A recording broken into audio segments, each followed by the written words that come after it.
알아입니다. 우리 지난 시간에는요, 자연에 대한 다양한 관점을 공부했는데요. 특히 인간 중심주의와 생태 중심주의를 중심으로 함께 비교 공부해 봤습니다. 그래서 오늘은 복습을요, 지난 시간에 함께 채워봤던 표를 다시 한번 정리하면서 복습을 마저 할 거고요. 그리고 나서는 이런 다양한 관점을 토대로 과연 지금 현대사회의 우리는 자연과 어떤 관계를 갖는 것이 바람직할까를 중심으로 한번 공부를 해보도록 하겠습니다. 그럼 먼저 같이 표를 다시 한번 정리해 볼 텐데요. 우리 친구들 이 표를 필기한 친구들도 있을 거고 눈으로 이해하는 친구들도 있을 거예요. 우리 모두가 책을 덮고 복습할 때는요, 함께 머릿속으로 스스로 정리해보고 대답해보면서 복습을 하는 것이 좋거든요. 한번 그렇게 같이 해보도록 할게요. 우선 표를 같이 보도록 하겠습니다. 의미를 보면요, 의미는 말 그대로 이름에 나와 있는 자연관의 뜻을 설명해 주시면 돼요. 그래서 인간 중심주의는 어떤 주의였죠? 누가 가장 최우선이다? 인간의 이익이 가장 우선시 된다라고 이야기했던 게 인간 중심주의입니다. 왜냐면요, 이 인간 중심주의는요, 인간만이 오로지 이성을 갖고 있는 유일한 존재이기 때문에 또 인간을 위해서 자연은 얼마든지 활용할 수 있다라고 보는 관점이다라고 얘기했습니다. 반대로요, 생태 중심주의는 말 그대로 자연과의 균형, 안정이 가장 우선시되는 주의입니다. 그래서요, 인간 역시 자연에 속해 있기 때문에 우리 인간은 주변에 있는 자연들과 조화를 이루고 안정적인 삶을 사는 것이 가장 우선시 되어야 된다는 게 바로 생태 중심주의다라고 했죠. 그리고 더 나아가서 인간과의 관계를 보시면요, 당연히 인간 중심주의에는 누가 최우선이다? 인간. 그렇죠? 인간만이 유일하고 독립적이고 우월하다라고 보는 거예요. 그렇죠? 너무나 당연한 얘기고 계속 복습 강조하고 있습니다. 반대로요, 생태 중심주의에는 그렇지 않아요. 인간과 자연은 상호 의존성이 높아요. 즉, 생태계 안에서 인간 역시 하나의 구성원이고요, 자연 역시 하나의 구성원이라는 거죠.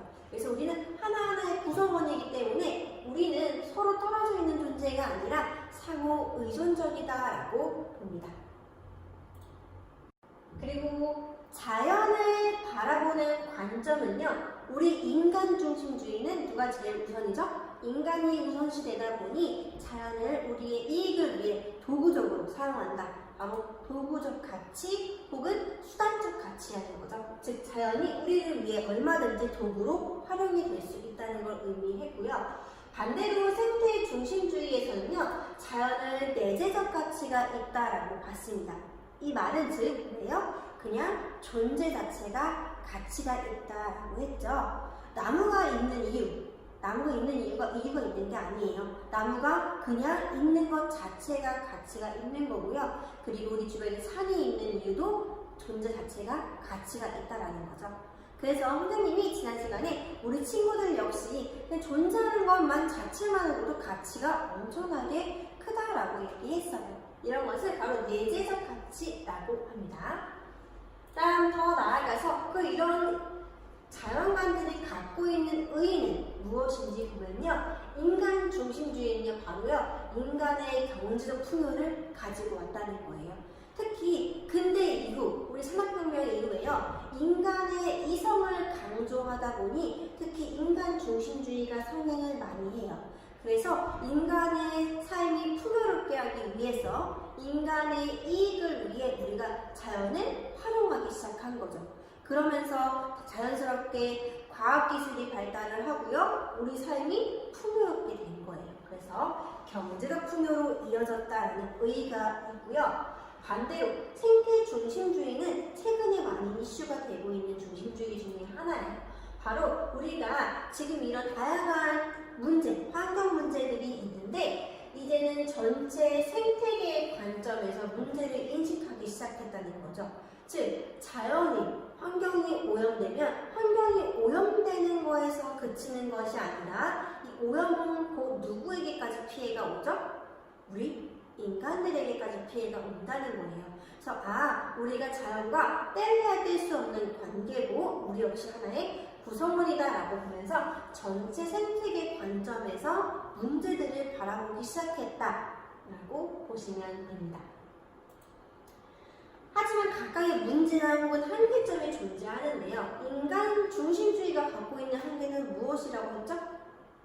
지금 너무 우리 생활에서 만연해 있는 문제들, 환경오염 문제가 굉장히 심각해요. 그래서 이런 환경오염 문제, 더 자세하게는 우리가 다음 시간에 배우겠지만 환경오염 문제가 있고요. 자연을 우리가 마구잡이로 훼손하고 있다라는 문제점을 가지고 있었고요. 생태 중심주의의 한계는요. 항상 너무 한쪽으로 치우치면 문제가 생긴다고 했죠. 바로 너무 전체, 여기 나와 있는 전체를 강조하다 보니 생길 수 있는 문제, 바로 뭐죠? 생태 중심주의. 지금 고3들이 수업을 시작했습니다.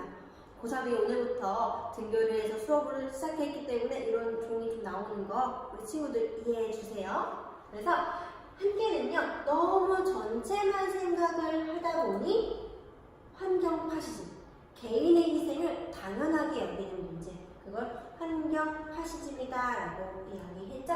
그래서 여기까지가 우리가 지난 시간에 배운 내용들을 복습을 해봤습니다. 우리 친구들 머릿속에 잘 정리를 해두시면 될 것 같고요. 교과서 55쪽으로 오면 우리가 그러면 이 복습한 내용을 토대로 실제로 적용을 시켜보는 문제가 나와 있어요. 그래서 같이 한번 스스로 탐구하기를 풀어보도록 하겠습니다. 선생님이 좀 전에 말씀드린 것 같이 오늘은 드디어 고3 친구들의 등교 날입니다.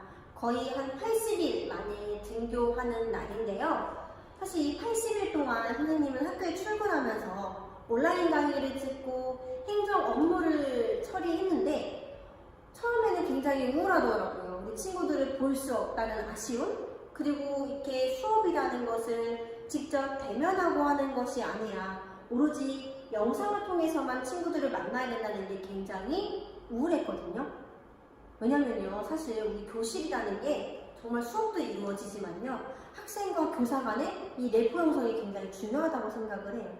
그래서 선생님은 우리 학생들의 이야기를 듣고 싶고 선생님의 이야기를 하고 싶고 이런 게 굉장히 중요하고 엄청나게 저에게는 활력소가 됐었는데요. 이렇게 온라인으로 만날 수밖에 없다는 게 굉장히 우울했던 것 같아요. 근데 또 어느 순간 이 온라인 수업에도 제가 적응해 있더라고요. 그래서 사실 최근에 이제 고3이 등교한다는 뉴스가 계속 나왔죠. 근데 드디어 오늘이 딱 된 거예요. 그래서 어제까지만 하더라고요. 너무 시기가 빠르지 않을까? 뭔가 문제가 생기면 어떡하지? 라는 생각이 들기도 하고요. 또 반대로는 아니야, 우리 친구들이 잘 협조해주고 우리 선생님들이 조금씩만 신경을 써준다면 원활하게 수업이 또 될 수 있지 않을까? 라는 생각이 정말 계속 왔다 갔다 하면서 뒤숭숭한 마음으로 집을 갔던 것 같아요. 근데 막상 오늘 아침에 출근을 하면서 우리 등교하는 고3 친구들을 봤거든요. 세상 뿌듯할 수가 없습니다. 정말 학교는요, 여러분들이 있어야 빛이 나는 것 같고요. 여러분들이 학교에 존재해야 학교가 활기차지는 것 같아요. 그래서 저도 오늘 빨리 우리 고등학교 1학년 우리 친구들을 함께 만나고 싶은 마음이 너무나 간절해졌고요. 우리 친구들과 함께 정말 얼굴을 보고 하는 수업이 얼마나 재밌을까라는 기대가 들고 있습니다. 그래서 그때까지 우리 열심히 이 온라인 수업 함께 으쌰으쌰하면서 들었으면 좋겠습니다. 얼마 남지 않았습니다. 자, 모두들 힘을 내시고요. 그럼 마저 복습을 해보도록 하겠습니다. 스스로 탐구하기. 보시면 지역 개발을 둘러싼 개발론과 보존론의 갈등이다 라고 나와 있어요. 특히 이 미국 캘리포니아주에 있는 한 도시를 예를 들고 있는데요. 여기서 볼 부분 조금 같이 보면요. 내용에서 어떤 내용이 있냐면 샌프란시스코시는 건조해서 항상 뭐가 부족하다? 물 부족 문제를 겪는 도시 중 하나였다. 그래서요, 어떤 내용들이 나오고 있냐면 지금 샌프란시스코의 관계자들은 여기 뭘 설치하자? 댐을 만들어서 부족한 물, 용수를 공급하고 수력 발전을 해야 한다라는 안을 내놓았다라는 거죠. 이런 얘기가 나오자 개발론자와 보존론자 간의 갈등이 시작된 거예요. 개발론자들은요, 인간의 이익을 위해 필요하다면 자연을 개발할 수 있다고 봐서 댐 건설을 찬성했고요. 반대로 보존론자들은요, 인간의 더 많은 이익에 급급해서 자연의 고유한 가치를 파괴하는 것이다 라면서 이것을 반대하고 있다라고 내용이 나와 있어요. 그럼 이 내용을 토대로 그 아래에 보시면 표가 나와 있죠. 개발론자의 입장, 보존론자의 입장의 표가 나와 있는데 각각의 그 의미를 한번 써 보셨으면 좋겠습니다. 어렵지 않고요. 우리 좀 전에 채웠던 표 있죠? 표에 있는 내용을 다시 한번 적으시면 돼요. 그래서 선생님은 10초 정도만 쉬고 바로 문제를 풀 건데 우리 친구들은 잠깐 일시정지 하시고요. 한번 써보도록 하세요.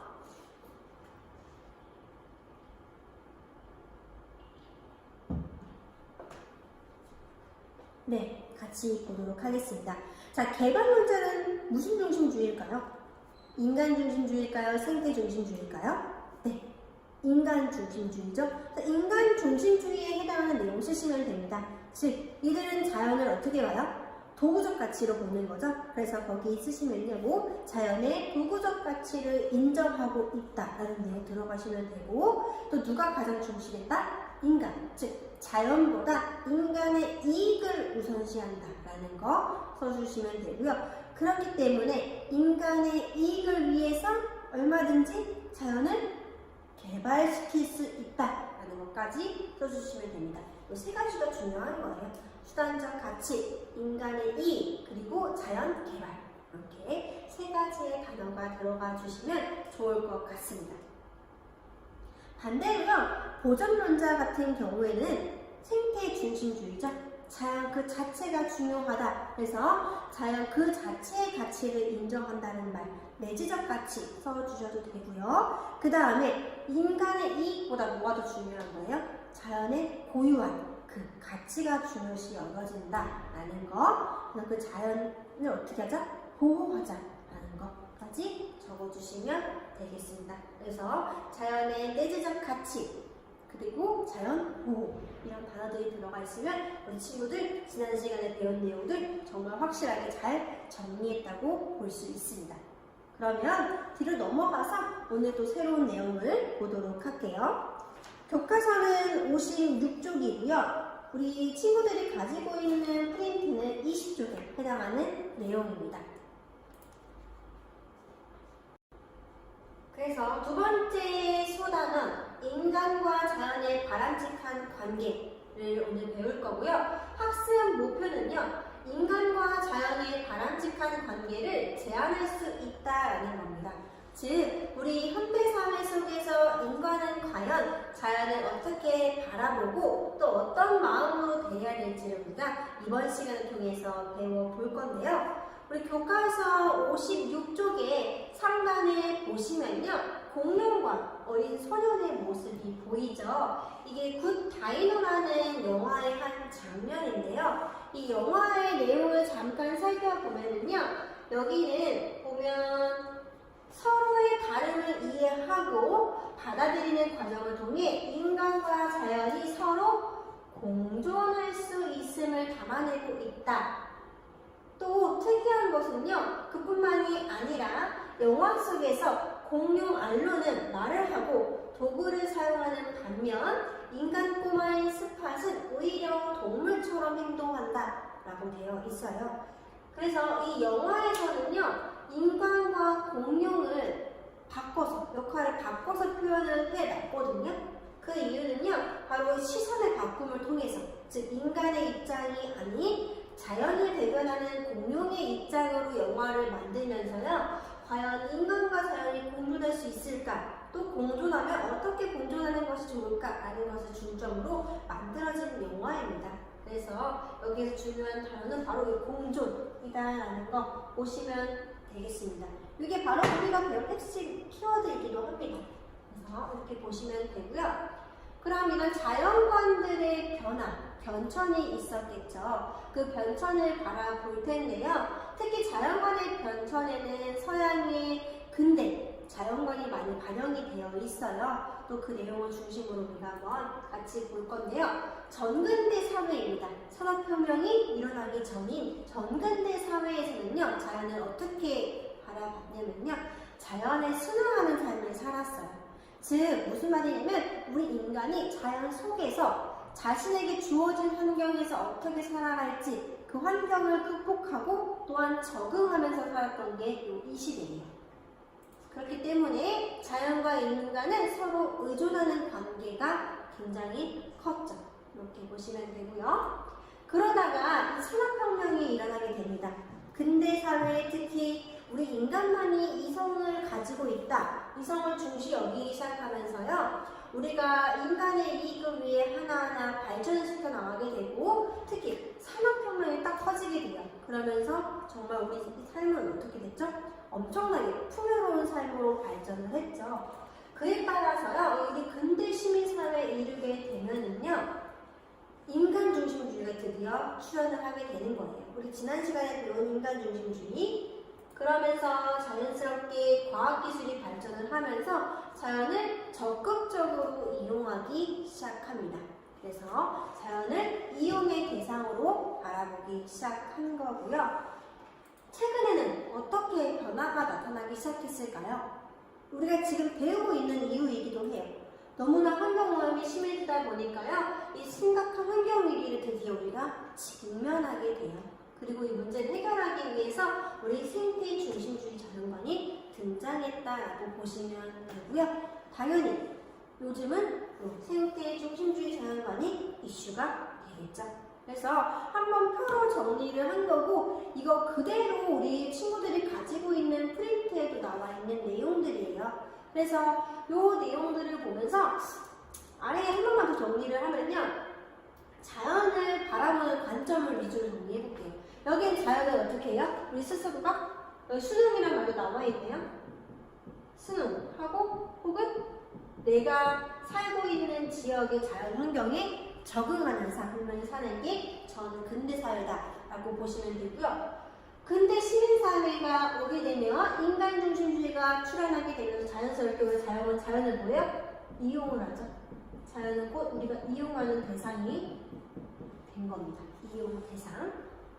반대로 이제 우리가 지금 살고 있는 현대사회 속에서는요, 자연이 환경오염이 심한 것을 인지하면서 어떻게 해요? 생태 중심주의가 나왔고요. 자연과 어떤 관계를 갖자? 조화를 이루고 또한 뭐하자? 자연과 함께 공존하는 삶을 살자라는 게 현대사회에 나타난 이론입니다. 그래서 키워드로 정리를 좀 해본 거고요. 이 단어들만 좀 기억을 해놔도 시대에 따라서 이렇게 우리가 자연을 바라보는 관점이 변화했구나라는 거 쉽게 이해하실 수 있을 겁니다. 그래서 이렇게 우리 자연을 바라보는 관점을 단어로 다시 한번 써드렸고요. 그 단어를 중심으로 외우시면 될 것 같습니다. 그 다음에 우리 프린트에 나와 있지 않지만요, 교과서에 그림이 하나 나와 있어요. 바로 동양의 자연관을 대표하는 그림인데요. 그걸 통해서 간단하게만 정리하고 넘어가도록 할게요. 그래서 교과서 56쪽에 보시면 동양화 속의 자연관이라고 해서 하나의 그림이 나와 있어요. 바로 박제가의 의암관수도예요. 그래서 우리 조선 후기 대표적인 실학자죠. 실학자인 박제가가 그린 그림인데요. 여기 내용을 좀 읽어보면 그림이 자연을 그려놓은 그림이고요. 왼쪽에 글귀가 있어요. 이 글귀를 해석을 하면요, 귀는 물이 되고 몸은 돌이 되었다. 생긴 모양은 셋이지만 마음은 하나다 라고 해서요, 우리 자연과 밑줄 쳐주시면 될 것 같아요. 동양화 속에서 자연과 인간은 하나로 그려지고 있음을 알 수 있다 라는 거거든요. 그래서 이걸 통해서 알 수 있는 거, 우리 동양의 자연관을 좀 보시면요, 이 동양의 자연관, 인간과 자연이 굉장히 조화를 이루는 삶을 추구했어요. 인간과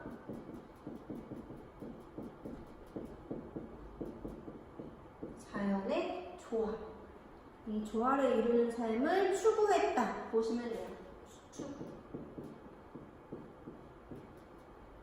이게 바로 동양의 자연관이고요. 이 동양의 자연관이 이런 자연과의 조화를 추구했던 데는 그 당시에 존재했던 다양한 이론들이 또 존재하겠죠. 종교, 사상이라고 하죠. 사상들이 존재하기 때문인데요. 우리 동양하면 떠오르는 대표적인 사람 뭐가 있을까요? 우리 삼국시대 때부터 고려, 조선까지 쭉 있으면서 특히 이 삼국시대 때 왕권 강화하는 데 큰 역할을 했던 종교가 있었죠. 바로 불교예요. 그렇죠. 이 정도 우리 다 사회시간, 역사시간에 배웠을 거예요. 불교 같은 경우에는 뭐라고 하느냐, 인간을 비롯한 동식물, 특히 살아있지 않은 무생물까지 우주 만물로서 우리 서로 관련이 있다는 거예요. 불교에서는 이걸 연기라고도 하는데, 연기설이라고도 하는데, 인간을 비롯해서 자연, 생물, 특히 살아있지 않는 무생물까지 모두 연결되어 있다, 관련되어 있다라고 보는 거예요. 서로 관련되어 있다라고 보는 게 불교고요. 또 하나는 우리 조선시대를 지배했던 사상, 우리나라는 유교 국가죠. 유교예요. 유교에서 주장하고 있는 것 중에 하나가 뭐냐면, 하늘의 도를 받아서, 인간이 하늘의 도를 본받아서 뭐해라? 모든 존재하는 걸 사랑하고 베풀어라. 어제 인자, 우리 요 인의 정신에 따라서요, 인간은 하늘의 도를 본받아서 모든 존재하는 것들을 사랑하고 베풀어라 라고 얘기하는 게 이 유교고요. 또 마지막으로 하나는 도가라는 거예요. 우리 도가 하면 떠오르는 게 뭐냐면 무의자연 이라는 말 들어봤죠, 얘들아? 들어보셨죠? 무의자연. 자연 속에서 우리가 살아가는 걸 얘기하는 거거든요. 그래서 인간 역시 자연의 뭐다?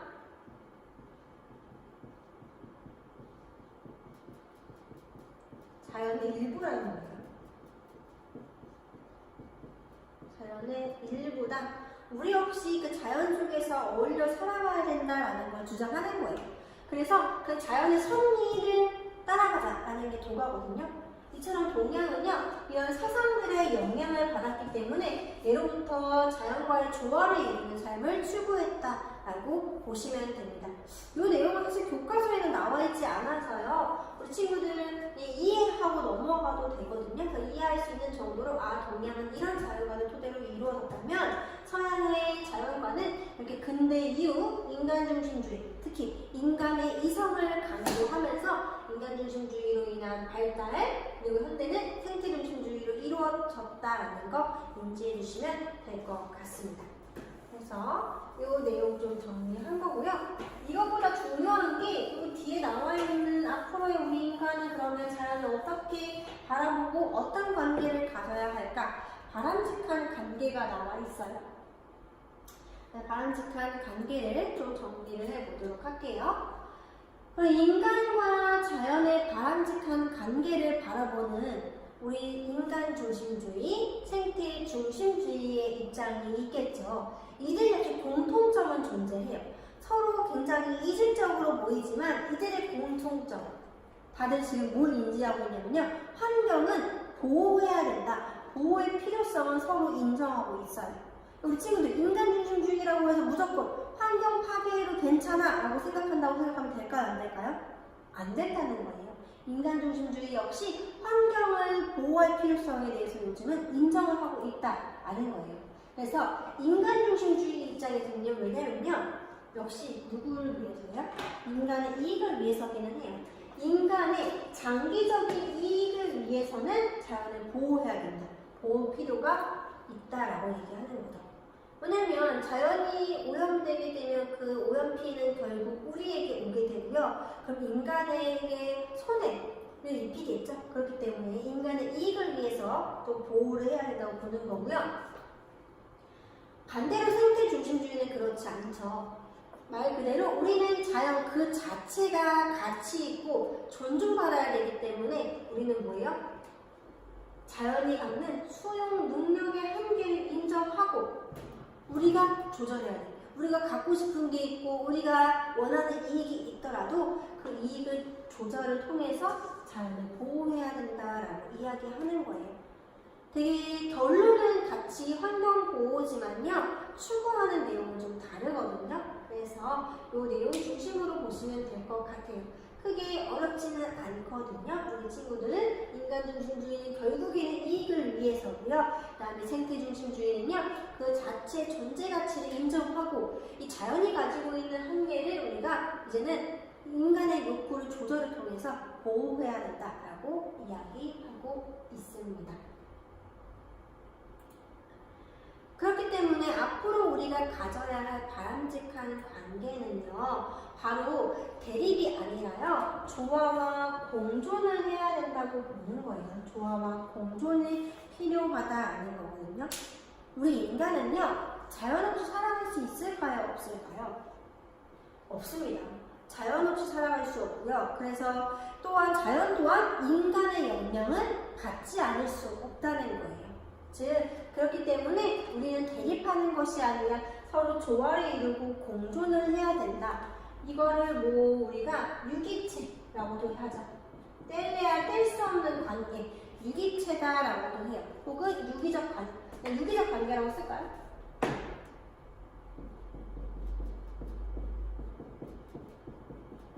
유기적 관계. 서로가 밀접하게 관련이 되어 있기 때문에 뗄래야 뗄 수 없는 관계, 유기적 관계를 맺고 있는 게 바로 인간과 자연간이다라고 보시면 되고요.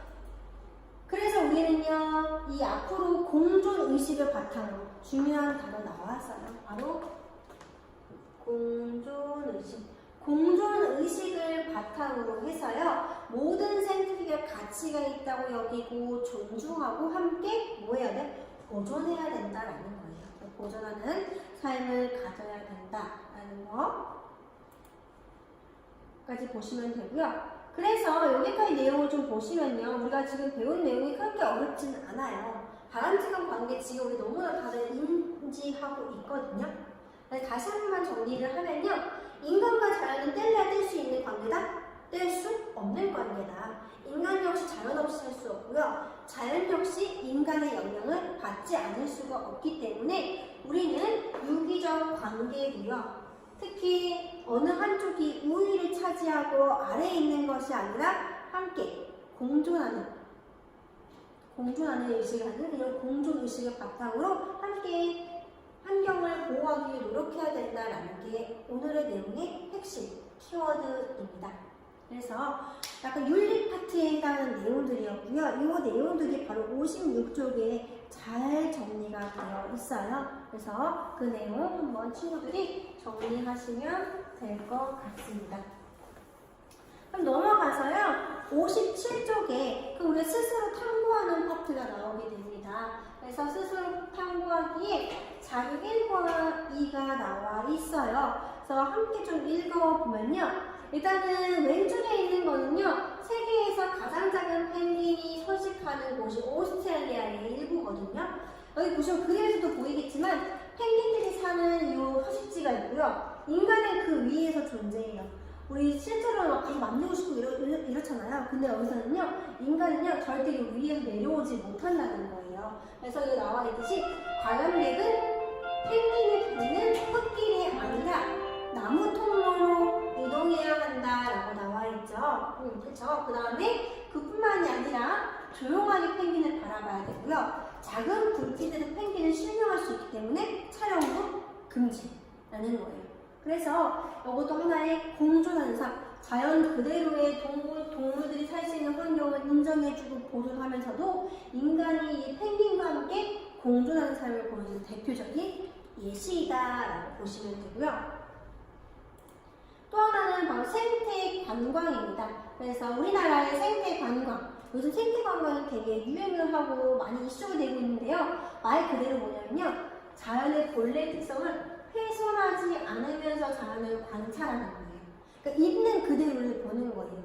특히 캠핑도 유행하는 것 중에 하나 선생님이 생각하기로는 정말 자연이 그리워서 이 현대사회의 삭막한 현대사회 속에 살아가고 바쁘게 살아가는 이 현대인들 삶 속에서요, 캠핑이라는 것이 굉장히 여유와 또 이 자연과 함께 하면서 힐링이 되는 하나의 여행이라고 생각하거든요. 그래서 요즘 캠핑장도 엄청 많죠. 그래서 이 캠핑장 역시 생태 관광 속의 일부로서 이루어져야 되는데, 반대로 이 이익을 추구하기 위해 캠핑장을 만들기 위해 자연을 훼손하면 될까요? 안 될까요?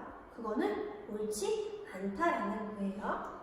그래서 말 그대로 자연을 훼손하지 않으면서 자연 그대로 관찰을 하는 거고요. 그러면서 우리는 이 경험을 통해 자연이 주는 소중함을 깨달을 수 있다. 그래서 여기 나오는 말 또 중요한 말, 조화. 자연과 사람이 조화롭게 만나는 접점이라고 할 수 있다라는 내용까지가 우리가 앞으로 어떤 마음가짐? 자연과 인간이 공존하는 공존의식을 바탕으로 사는 것이 바람직한 관계구나라는 것을 보여주고 있습니다. 그래서 여기까지가 우리 인간과 자연의 바람직한 관계를 바라본 내용입니다. 우리 조금만 더 나아가서 우리 다음 시간에 배울 내용 생각 펼치기 파트만 조금 더 하고 수업 마무리하도록 할게요. 그래서 교과서는 60쪽입니다. 60쪽이고요. 우리 친구들이 가지고 있는 프린트는 21페이지에 해당하는 내용입니다. 그래서 마지막 소단원 세 번째, 환경 문제 해결을 위한 방안이 나와 있습니다. 그래서 여기 내용 조금만 살펴보고 오늘 수업 마무리할 건데요. 일단은 환경 문제를 해결하기 위한 방안입니다. 우리 가장 이슈가 되는 부분이고 이 부분은 너무너무 중요한 부분이에요. 왜냐면 우리가 현재 해당하고 우리가 앞으로 친구들도 우리 모두가 함께 실천해야 되는 부분이 바로 여기 파트에서 나오기 때문입니다. 내용을 먼저 보면 여기서 배울 학습 목표 같이 읽어보도록 할게요. 잠시만요. 자, 학습 목표. 환경 문제 해결을 위한 정부, 시민사회, 기업 등의 다양한 노력을 조사할 수 있다 라고 해서요, 우리가 정부 입장에서 환경오염을 해결하기 위해 할 수 있는 일, 그리고 우리 친구들 포함한 우리 시민들이 단체가 만든 시민사회가 할 수 있는 환경오염 문제를 해결할 수 있는 역할, 그 다음에 기업이 할 수 있는 역할들로 나누어서요, 각각의 활동들을 한번 살펴보도록 하겠습니다. 60쪽에 보면 생각 펼치기가 나와 있어요. 그래서 요거 시계가 하나 나와 있죠. 이 시계는요, 2015년 세계 환경 위기 시계라고 나와 있는데요. 몇 시를 가르치고 있죠? 9시 27분입니다. 그래서 빨갛게 위험이라고도 써 있네요. 내용을 한번 읽어볼게요. 시계의 0시부터 3시는 양, 3시부터 6시는 불안, 6시부터 9시까지는 심각, 9시부터 12시까지는 위험 수준이라는 거예요. 결국 12시가 되면요, 인류의 생존이 불가능한 시간을 의미하는 거다라고 나와 있죠. 그래서 지금의 이 환경오염 문제를 또 표로 나타나주고 있어요. 그래서 92년까지만 해도요, 7시 49분이었다는 거죠. 근데 현재 2015년을 기준으로 9시 심각 단계를 넘어서 위험 단계까지 도달했다. 그러니까 환경오염 문제의 심각성을 보여주는 사진이라고 보시면 됩니다. 그래서 특히 이 환경오염 문제가 굉장히 심각한데요. 우리가 배운 내용 중에서 환경오염 문제는 뭐가 있었을까요? 네, 지구온난화도 환경오염이죠. 이 지구온난화는 말 그대로 지구의 온도가 상승하고 있는 현상인데요. 이 현상으로 인해서 나타나는 문제점이 바로 저지대 침수라고도 얘기했어요. 해수면이 상승하기 때문에 빙하가 녹아서 해수면이 상승함으로써 지대가 낮았던 섬들은 침수하고 사라지게 되는데요. 그 대표적인 국가가 한 국가가 있어요. 바로 이 남태평양 부근에 투발루라는 섬이 있거든요. 우리 뉴스를 본 친구들은 한번 들어본 적이 있는 섬일 거예요. 그래서 이 투발루라는 섬은요, 9개의 산호초로 이루어진 섬인데요. 그래서 9개의 섬으로 이루어진 국가인데 이 지대가 굉장히 낮은 지대예요. 그래서 이 지구 온난화가 심각해지면서 어떻게 되냐면요. 벌써 2개의 섬이 물에 잠겨버렸어요. 물에 잠겨버리면서 그 투발루의 시민들이 살 수 있는 땅이 사라지게 된 거죠. 그러면서 처음으로 세계 최초로 환경 난민 국가로 지정이 됐거든요. 그래서 지구온난화의 문제 이거 조금만 검색해 보셔도요. 이 투발루의 사례를 살펴보실 수 있을 거예요. 그래서 이런 문제들이 정말 심각하다라는 거. 정말 내가 살고 있는 이 삶의 터전이 사라진다고 생각해 보세요. 굉장히 심각한 문제고요. 이런 투발루 시민들이 어떻게 하면 더 오랜 삶을 살 수 있을까라는 것을 우리가 강구하고 함께 노력해야 된다라는 거죠. 또 하나만 더 생각을 해볼까요? 우리 환경오염 문제 심각한 거. 최근에 가장 이슈가 되고 있는 거 뭘까요? 네, 맞습니다. 플라스틱. 우리 플라스틱 쓰레기 문제, 폐플라스틱 문제가 굉장히 심각하다는 거죠. 특히 우리가 무분별하게 버린 플라스틱들이 바다로 떠내려가게 되면서 이 바다에서 한 해 동안 이 버려진 플라스틱의 무게가 800톤이 넘는다고 해요. 800톤. 그러면 친구들 생각해보세요. 우리가 눈에 보이는 플라스틱도 있지만요. 이 가루가 된 플라스틱부터 특히 우리 환경오염 문제를 검색해보자면요. 고래의 코에 빨대가 들어가거나 이런 심각한 문제들 있죠. 그래서 이 바다에 살고 있는 생물들의 거의 80%가요. 이 플라스틱을 먹고 산다고 해요. 그러면 생각해 보세요. 이 플라스틱으로 인해서 이 바다 생물들이 피해를 입기도 하고요. 그들이 그걸 먹어요. 그러면 그들은 당연히 오래 살 수가 없을 거고 또한 멸종 위기까지 올 수 있겠죠. 더 나아가서요. 그 바다 생물들을 우리가 어떻게 해요? 또 잡아서 먹죠. 우리가 그걸 수렵을 해서 먹는데 특히 그런 바다 생물들이 우리 식탁에 올라온다는 거예요. 그럼 또 우리 그 생선을 또 먹겠죠. 그럼 네, 5분 전. 그럼 플라스틱이 어떻게 될까요? 또 우리 몸속으로 들어오게 된다는 거예요. 그래서 이런 문제들이 존재한다. 그래서 이런 바다 생물의 문제가 아니라요. 우리 인간의 삶까지 위협받고 있다는 걸 꼭 인지하고 우리가 이 문제를 함께 우리 모두가 함께 해결해야 된다는 걸 꼭 가지셨으면 좋겠습니다. 그래서 여기가 60쪽에 해당하는 내용입니다. 그 다음 61쪽으로 오시면 이제 본격적인 내용들이 나와 있는데 그 내용을 보기 전 위에 그림과 글까지만 보고 마무리하도록 할게요. 그래서 여기 보시면요. 남학생과 여학생의 대화가 나옵니다. 6월 5일은 세계 환경의 날이야 라고 나와 있네요. 우리 6월 5일 다음에 6월 6일은 무슨 날이죠? 현충일이죠? 그래서 우리 나라를 위해 목숨 바쳐 싸우신 분들을 기리는 날이잖아요. 그렇죠? 현충일 바로 전날이네요. 세계 환경의 날이야 라고 나와 있습니다. 아래의 글을 읽어보면요. 6월 5일은 세계 환경의 날이다. 특히 1972년 스웨덴 스톡홀름에서 열린 국제연합 유엔이 바로 제정을 한 건데요. 유엔에서 세계 환경의 날을 맞아 전 세계에서는 환경에 대한 사람들의 관심을 고취하기 위한 다양한 행사가 열리고 있다라고 나와 있습니다. 우리 유엔 친구들 다 아시죠? 바로 국제연합입니다. 그래서 이 유엔에는요 거의 이제 100여 개가 넘는 국가들이 참여를 하고 있고 뭐 전쟁 방지, 평화 유지를 위해서 뭐 정치, 경제, 사회, 문화 전체적인 모든 분야에 관여하고 이런 평화를 위해서 다양한 회의들이 열리는데 바로 이때 1972년 열린 인간환경회의에서는요 우리가 이런 환경오염의 심각성을 이제 인지를 하고 이 문제를 해결할 필요가 있다라고 해서 날을 정한 거예요. 세계 환경의 날. 그래서 이 세계 환경의 날을 정해서 이날만큼은 전 세계적으로 우리가 이런 다양한 환경 문제를 해결하기 위해서 노력하는 지금 활동들이 일어나고 있거든요. 그래서 매년 하나의 계획을 세워요. 그래서 뭐 어느 날에는 뭐 불법, 그 야생동물들을 불법 뭐 하는 거죠?